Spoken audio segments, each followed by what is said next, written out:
YCP పాలనలో అంబులెన్స్లు నిర్వహించిన అరవిందో సంస్థ ప్రజల ప్రాణాలతో చెలగాటమాడిందని శాసనసభలో టీడీపీ ఎమ్మెల్యేలు ధ్వజమెత్తారు. గోల్డెన్ అవర్ నిబంధనలు పాటించకుండా వేల మంది ప్రాణాలు తీసిందని మండిపడ్డారు. అప్పటి ప్రభుత్వ పెద్దల అండతో అరవిందో సంస్థ పెద్ద ఎత్తున దోపిడీకి పాల్పడిందని దుయ్యబట్టారు.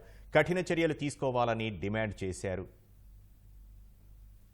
అంబులెన్సుల తీవ్ర నిర్లక్ష్యంపై శాసనసభలో ప్రవేశపెట్టిన సావధాన తీర్మానంపై సుదీర్ఘ చర్చ సాగింది. దీనిపై మాట్లాడిన టీడీపీ ఎమ్మెల్యేలు గత వైసీపీ సర్కారు అరబిందో సంస్థపై తీవ్ర స్థాయిలో ధ్వజమెత్తారు. గోల్డెన్ అవర్ ప్రమాణాలు ఎక్కడా పాటించలేదని సోమిరెడ్డి మండిపడ్డారు. అరబిందో సంస్థ ఫెమా నిబంధనల్ని కూడా ఉల్లంఘించినట్లు ఆరోపణలున్నాయన్నారు. ప్రాణాపాయంలో ఉండే వాళ్ళకి ఆదుకునేదానికి 104, 108 అధ్యక్ష. బట్ ఇక్కడ 34 లక్షల కేసుల్లో 17 లక్షల చిల్లర కేసులు గోల్డెన్ అవర్ దాటిపోయినాయనంటే ఇంకా అంతకంటే ఏం చెప్పాలని. అరబిందో రన్ చేసింది 400 చిల్లర, వాళ్ళేమో 700 చిల్లర అని చెప్పి అప్డేట్ చేశారు. అది కూడా ఒక పెద్ద మోసం, దగా అని చెప్పేసి ప్రజల ప్రాణాలతో ఆడుకున్నది అరవిందో సంస్థ అని చెప్పేసి మీకు తెలియజేస్తున్నాను అధ్యక్ష. అరవిందో ఎమర్జెన్సీ మెడికల్ సర్వీసెస్, ఆయన ఎవరో తెలుసు, ఆయన పెద్ద ఆయన ఉన్నాడు విజయసాయి రేటు, ఆయన వియ్యంకుడు. నేను అడిగేది వాళ్ళు foreign contribution regulatory act and FEMA ఈ నిబంధనల ప్రకారం నియమాలు పాటించారా? పాటించలేదు. చిన్న పొరపాటున ఏదైనా కత్తితో అంటే 302 వస్తే 14 ఏళ్లు జైల్లో ఉంటున్నారు. వీళ్ళ డబ్బుల కోసం, 100 కోట్ల రూపాయల కోసం పేద ప్రజల ప్రాణాలు, వేల మంది ప్రాణాలు తీసినప్పుడు ఏం యాక్షన్ తీసుకోవాలని చెప్పేసి నేను అడుగుతా ఉన్నాను. గత 5-6 ఏళ్లుగా రోడ్డు ప్రమాదాల సమయంలో అంబులెన్సులు సరైన సమయానికి వచ్చిన పరిస్థితి లేదని ధూళిపాళ్ల నరేంద్ర, గోరంట్ల బుచ్చయ్య చౌదరి మండిపడ్డారు. అంబులెన్సుల్లో అవసరమైన ఔషధాలు, ఇంజెక్షన్లు కూడా అందుబాటులో ఉంచలేదని కాగ్ నివేదిక పేర్కొందని తెలిపారు.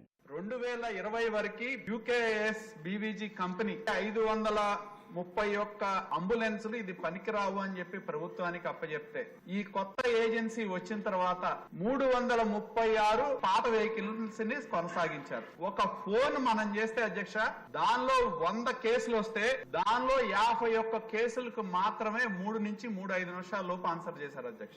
మిగతా 43% మనం చేసిన ఫోన్ ఆన్సర్ చేయడానికి 3.5 నిమిషాల కంటే ఎక్కువ సమయం తీసుకున్నారు అధ్యక్ష. ఇది వాస్తవం అని చెప్పి నేను మంత్రి గారిని అడుగుతా ఉన్నా. జనవరి 2021 నుంచి మార్చి 2023 వరకు 7,34,921 కేసులు పరిశీలించారు అధ్యక్ష. 2,44,051 కేసులు అధ్యక్ష. కనీసం అంబులెన్స్ డిస్పాచ్ కాల. ఆ మధ్య ఎవరో చెప్పారు అధ్యక్ష, అల్లుడు గారి కట్నం తక్కువైందని అల్లరి పెట్టారట. కట్నం బ్యాలెన్స్ చేయడం కోసం విజయసాయి రెడ్డి గారు అల్లుడు కట్టబెట్టాడు 108.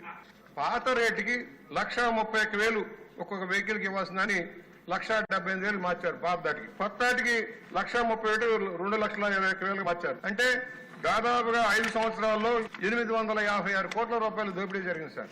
7 సంవత్సరాలకు అగ్రిమెంట్ రాసి మీరు నడిపి ప్రభుత్వం మాటతో ఎందుకు మానేస్తా ఉన్నారు? మేము నడపలేమని ఎందుకు అంటా ఉన్నారు? అంటే మీరు కేవలం కొన్ని వాహనాలు నడిపారు, కొన్ని పక్కన పెట్టేశారు. మంత్రి గారిని విజ్ఞప్తి చేస్తున్నాం, ఎంతైతే నష్టపోయిందో ఈ వ్యవస్థని వారి ద్వారా రాబట్టాల్సిన అవసరం ఉంది. ప్రభుత్వ అధికారాన్ని దుర్వినియోగం చేసి ప్రజల ఆస్తిని కబ్జా చేసిన ఈ సంస్థ మీద చర్యలు తీసుకోవాల్సిన అవసరం ఉంది.